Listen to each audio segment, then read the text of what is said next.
जय गिरनारी मंडळी. नुकतीच माझ्या मित्राची गिरनार यात्रेची इच्छा पूर्ण झाली. या यात्रेदरम्यान त्याला आलेले अनुभव शब्द फुलांनी सजवून त्याने श्री दत्त महाराजांच्या चरणी अर्पण केले. इतकंच नाही तर आपल्यासारख्या एखाद्या गुरुभक्ताला महाराजांना भेटण्याची उत्कंठा वाढावी या हेतूने त्याने हा अनुभवांचा गंगोह आपल्या सर्वांसाठी खुला केला. त्यातलाच मला सगळ्यात भावलेला भाग म्हणजे क्रियाविधी. अनुभवांची शिदोरी घे, भगवंताशी भावनांच्या लपाछपीचा खेळ खेळत कुशीत जाऊन विसावयाचे लक्ष साध्य करणारा भाग म्हणजे क्रियाविधी. मुळात या शब्दांची जादूच इतकी मायावी आहे की त्यापुढे माझ्यासारख्या हरिदासीची अलिप्तता थिटी पडली. हे वर्णन वाचता वाचता भरून आलेले डोळे आणि श्री दत्त गुरूंची करुणा कृपांकित त्रैमूर्ती हीच मला या भागाचे वाचन करण्यासाठी मिळालेली प्रेरणा आहे. कृतार्थ करण्या जन्म आपुला नित्य भजा गुरुवरा, स्मरा हो दिगंबरासी स्मरा. या ओळी अनुभवाच्या दृष्टीने मी घरातून बाहेर पडलो खरा. स्टेशनवर जाता जाता गांधारेश्वराचं दर्शन घेतल्यावर बाबांनी 6:30 वाजता स्टेशनवर सोडलं. प्लॅटफॉर्म 2 वरून 1 वर आलो. बाबा ओझरते दिसेनासे झाले आणि मग सुरू झाली ती स्वामीलीला. सगळ्यात पहिल्यांदा तिकीट काउंटर गाठले. जनशताब्दी तेजस गाडीचं बुकिंग अपेक्षेप्रमाणे फुलच झालेलं दिसलं. प्लॅटफॉर्म तिकीट काढलं आणि गाडीला थांबलं. साधारण तासभर असाच वेळ होता तेव्हा उल्हासजी, कुमारजी यांच्या रागदारी, अजितभाईंचे अभंग, झाकीरभाईंचे काही व्हिडिओज आणि इतर काही व्हिडिओ आणि राजाने वाजवला बाजा हा दत्त महाराजांच्या लीला दाखवणारा जुना पिक्चर घेऊन ट्रेनमध्ये वेळ घालवायची सोय करून ठेवू.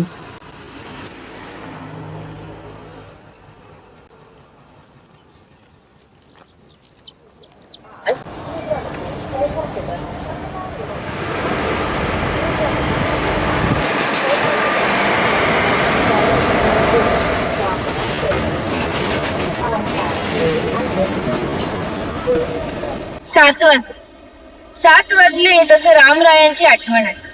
कानात हेडफोन होते. छान काळी एक तानपुरा लावला आणि रामरक्षा, दत्त बावनी आणि तारक मंत्र म्हण. यामध्ये समोरून तेजस एक्सप्रेस निघून गेली, पण मी त्या गाडीला चढलो नाही. थोड्या वेळात जनशताब्दी एक्सप्रेस आली आणि मग सुरू झाला ध्येयपूर्तीसाठी प्रवास.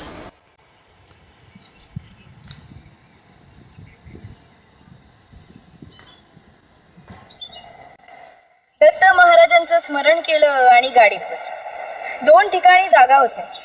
एका जागेवर कोणीतरी बसलं होतं आणि दुसऱ्या जागेकडे मी जाऊन बसलो. बॅग काढली आणि थोडा उभं राहिलो. बॅगेतून काहीतरी काढायचं म्हणून वाकलो तर वरच्या खिशात ठेवलेला मोबाईल खाली पडला. तो पडता क्षणी स्वामी प्रगट झाले. तर हा सगळा खेळ पाहणारी एक व्यक्ती तो वॉलपेपर पाहून म्हणाली, स्वामी समर्थ. मी वर चमकून पाहिलं आणि जोरात म्हटलं, श्री स्वामी समर्थ. ते म्हणाले, बसा इथे, कोणी नाहीये. मी त्याच स्वामींच्या फोटोकडे बघून हसलो आणि बसलो. त्या काकांनी चौकशी केली, कुठे जाणार? मी म्हटलं, आत्ता दादर, मग गुजरातला जाणार. त्यांना त्यांचं नाव विचारलं तेव्हा कळलं की ते रत्नागिरीचे सुनवे काका होते. मग काय, तो प्रवास गप्पा मारत सुरू झाला. ते म्हणाले, रिझर्वेशन केलं नाही का? म्हटलं, माझं अचानकच ठरलं आणि मला जायचंय, त्यामुळे मला असं यावं लागलं. मी प्लॅटफॉर्म तिकीट काढलं होतं. साधारण रोह्याच्या आसपास तिकीट पाहायला टीसी आलं. त्यांनी खरं तर मला विचारलं पण नाही, पण मीच त्यांची चाहूल लागल्यावर त्यांच्या समोर जाऊन उभा राहिला. तर ते म्हणतात, बसा की तुम्ही. मी म्हटलं, सर मला तिकीट काढायचं, मला तात्काळ बुकिंग मिळालं नाही आणि मुंबईला जायचं, त्यामुळे ही सीट मला मिळेल का? मग त्यांनी हसून माझ्याकडून तिकिटाचे आणि दंडाचे असे पैसे घेऊन पावती केली. प्रवास पनवेल पर्यंत आल्यावर माझा ठाण्याचा मित्र अमित गोंधळेकरने माझ्या एका स्टेटसला रिप्लाय दिला म्हणून बोलणं सुरू झालं. तो म्हणाला, कोक्या कुठेस? कोकणस्थ म्हणून त्याची आठवण करून देतो बरं का तो. म्हटलं, रस्त्यात आहे. तो म्हटला, कुठेस? म्हटलं, दादरला जातोय. मग माझ्या घरी ये की, असं तो म्हटला. मी म्हटलं, नाही रे, उद्या मी गुजरातला जातोय, त्यामुळे मला दादरला थांबायला बरं पडेल. वांद्र्यावरून ट्रेन आहे हे वाचून त्याचा फोनच आला. म्हणाला, अरे कुठे राहणार आहे तू? मी म्हंटल वेटिंग रूम आहे की. तर म्हणतो, गुपचूप माझ्या घरी आहे. ते बोलताना रात्री साधारण 10:30 झाले होते. अरे म्हंटल वेळ काय झाली बघ की जरा, वहिनी काय म्हणतील, तेही असं आगंतुकासारखं. तर म्हणतो, मी बघतो ते, तू ठाण्यात ये, ठाण्यात उतर, मी कॅब बुक करतोय तुझ्यासाठी. तो काय ऐकायलाच तयार नाही. म्हटल्यानंतर मीही हट्ट केला नाही, कारण ही सारी स्वामींची आणि तोही स्वामी बघ. मी त्याला म्हंटल, बरं उतरतो, आणि ठाण्यातच उतर. उतरून स्टेशनवरून बाहेर पडलो तर कॅबचा OTP आलेला होता.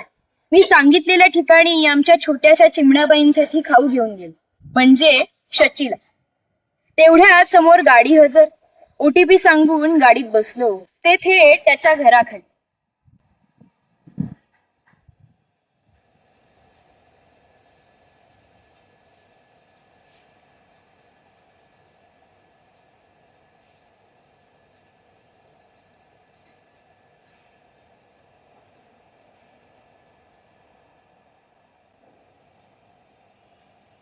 श्री स्वामी समर्थ.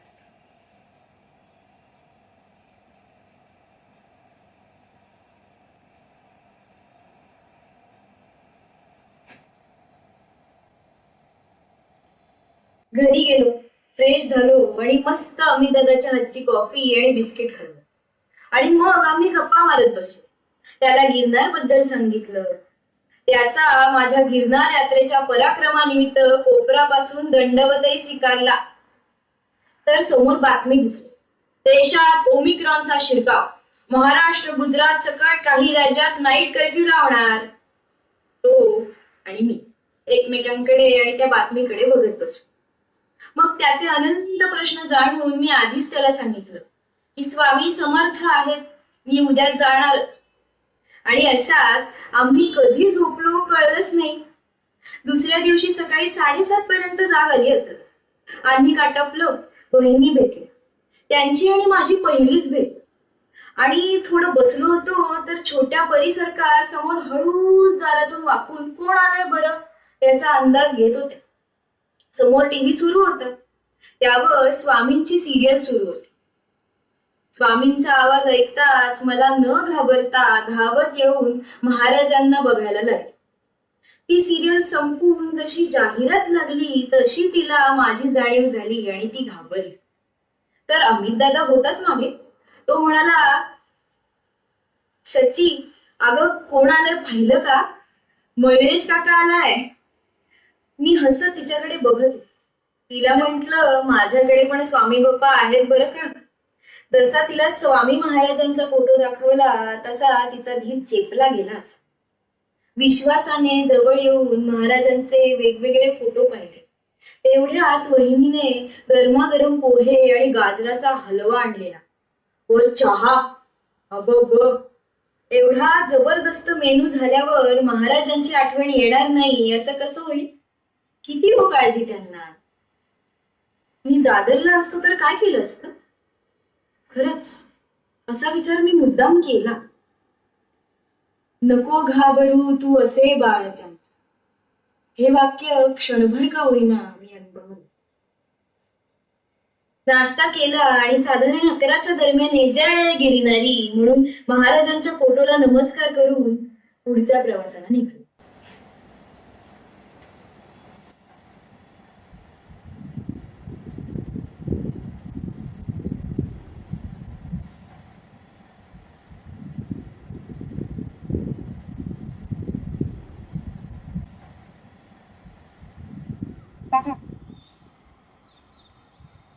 खाली रिक्षा उभी होती.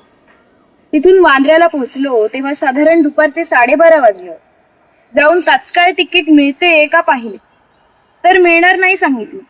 मग आपली कालचीच पद्धत सुरू. प्लॅटफॉर्म तिकीट घेऊन ट्रेनच्या S3 बोगी समोर जाऊन उभा राहील. ट्रेन सुटायला वेळ होता म्हणून जरा टाइमपास केला. तेवढ्यात एक मोठा पुण्याचा ग्रुप काठ्या वगैरे घेऊन आला. ते येताच कळलं होतं की हे माझे सहप्रवासी दिसतात. मोठ्याने मीच उच्चार केला, जय गिरिनारी. तशी चिल्ली पिल्ली सकट सगळी म्हणाली, जय गिरिनारी. एक छोटा 4 वर्षाचा मुलगा हळूच जवळ येऊन म्हणतो, काका जय गिरिनारी. हातात काठी घेतलेला गोरा गोमटा तो मुलगा म्हणजे दुपारचा जणू वामन अवतारच. त्यालाही म्हटलं जय गिरीनायक आणि त्याच्या डोक्यावरून हात फिरवला. तेवढ्यात तिथे अजून एक ग्रुप आला. सगळेच कसे जुनी ओळख असल्यासारखे हसत होते, वावरत होते. कुणी कुणाला माहीत नसताना जुने ऋणानुबंध जुळून आल्यासारखे एक उद्दिष्ट घेऊन चालले होते. त्यामुळे मनाला एक उभारी येऊन उत्साह वाटला. बरोबर 1:15 वाजता मी ट्रेनमध्ये जाऊन बसलो आणि अगदी वेळेत गाडीने भोंगा वाजवून गिरनार दिशेने प्रयाण केले. वाट ती चालावी पंढरीची हे बिरुद फिरवल्यासारखं वाटतं. त्या समूहासोबत असल्याने त्या समूहातील मंडळींनी चौकशी केली. त्यांनी सीट विचारल्यावर मी महाराजांचा आदेश आला आणि निघालो असं सांगितलं.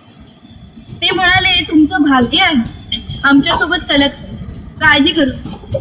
ते पुण्याचे वेदमूर्ती पुराणिक दत्त संप्रदायात त्यांनी काही पुस्तकांचे प्रदर्शन देखील केले आहे असं मला समजलं. त्यांचा देह आणि एकूण वलय पाहता त्यांची साधना आणि विद्वत्ता त्यांच्या मुखकमलावर झळकत होती.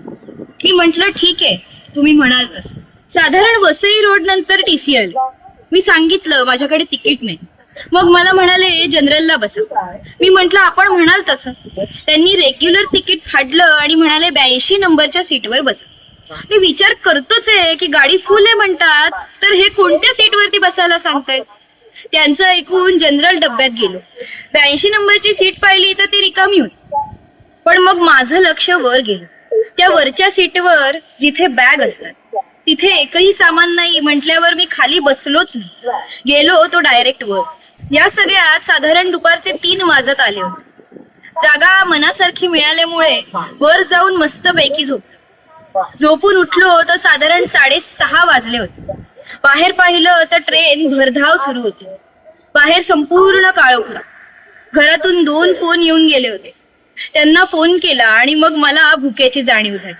खाली उतरून दारात जाऊन मस्त हवा घेतल्यावर बरं वाटलं. छान तोंड धुवून फ्रेश झालं आणि आदल्या दिवशी आईने दिलेला तूप साखर पोळीचा डब्बा तसाच होता. अमित दादाकडे गेल्याने तो खायची वेळच आली नाही. मस्तपैकी त्याच्यावर ताव मारला. पोट भरलं. मग राजाने वाजवला बाजा. पिक्चर पाहिला. रात्री 11 वाजता दरम्यान अहमदाबाद स्टेशनला गाडी थांबली. तेव्हा मस्त बाहेर फिरून आलो.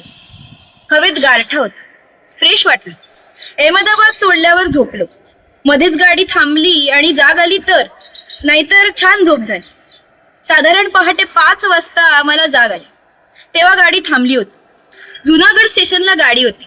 पटकन बॅग घेऊन उतरायला निघणार तर डोक्यात आलं, अरे नाही, आपल्याला पुढे वेरावळ गाठायचे. मग स्वतःशीच हसून खालच्या सीटवरच जरा पडलो. व्यंकटेश कुमारांचा यमन ऐकत डोळे मिटून ठेवले होते. हवेत चांगलाच गारठा होता. त्यामुळे खिडकी बंद होती. ट्रेन आता रिकामी होती. जास्त स्टॉप नसल्यामुळे गाडी सुस्साट धावत होती. या सगळ्या झुंजूमुंजू होऊन आकाश फटफटलं होतं. भगवान सूर्यदेव मुहूर्ताची वाट बघत होते. मी बाकी सगळ्यांनी ट्रेन मध्येच आटपून घेतले. बाहेर येऊन बसलो आणि थोड्या वेळात गाडीचा वेग मंदावला. गाडी वेरावळ स्थानकात पोचली. शेवटचं स्टेशन असल्यामुळे तितकीशी गर्दी नव्हती. मस्त बाहेर उतरल्यावर आळस दिला आणि निघालो बाहेर. बाहेर स्थानकात शेअर रिक्षावाले उभेच होते. त्या गाडीने सोमनाथ मंदिर पाशी गेली.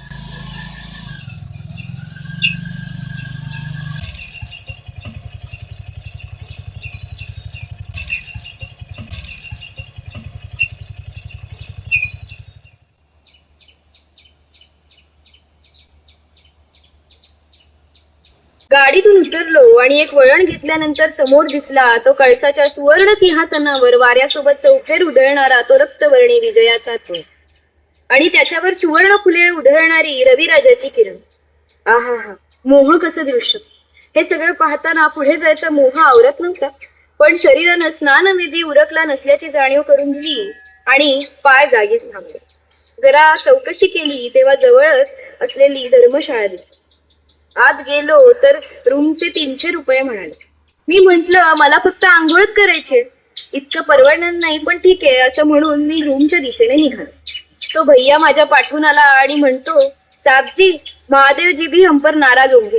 आप 50 रुपये दीजिए, उधर फ्री में आपका सामान रख के आई है. मी हसलो आणि म्हटलं चलेगा. सामान ठेवलं, आंघोळ केली आणि सगळं आवरून साधारण सकाळी 8च्या दरम्यान आत देवळात गेलो. जाताना मोबाईलसाठी वगैरे सेफ लॉकर असतात, त्याची चावी आपल्याकडे असते. सोमनाथ क्षेत्र हे आर्य सनातन वैदिक हिंदू धर्माचे विजयी प्रतीक आहे. 14 वेळा मोगलांनी स्वारी करूनही आज त्याच मानाने शिवशंभू कृपा करायला उभा आहे. देवळात गेलो तर खरंच तुझं विण शंभू मज कोण ताई असं म्हणत ते भव्य प्रवेशद्वार मला कवेत घेण्यासाठी खुणवत असल्याची जाणीव मला झाली. सोबत असलेले भाविक जवळजवळ 90% महाराष्ट्रीयन होते. सभा मंडपातील कलाकुसर डोळे दिपवणारी होती. आत गेलो. गाभाऱ्यात जाताना असणारा धीर गंभीरपणा छेदत एका व्यक्तीचा हर हर महादेव हा गजर जणू तिथल्या तिथे भेदून बाहेर जाताना पुढे जाणाऱ्या भाविकांना ढकलत आहेत हे पाहून मी आधीच 3-4 नंबर वर असताना माझ्या मागे असणाऱ्यांना पुढे जाऊन देऊ लागलो आणि थांबून डोळे भरून त्या महाकालाचं दर्शन घेतलं.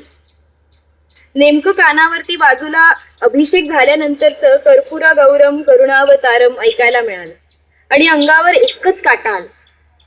भेट जीवाची शिवाशी दोन उरलेले क्षण, हास्य प्रपंची लोपले आता कोठे धावे म्हणून. हीच अवस्था याची देही याची डोळा अनुभवताना डोळ्यातून पाणी चाललं. डोळे मिटले, पाहिलेल्या महाकालाच्या रूपाचं स्मरण केलं, दर्शन घेतलं आणि बाजूला एक छोटीशी जागा बसायला मिळाली. जिथून महादेवराय ओझरते दिसत होते. तिथे 10 ते 15 मिनिटं सुंदर असं ध्यान झालं.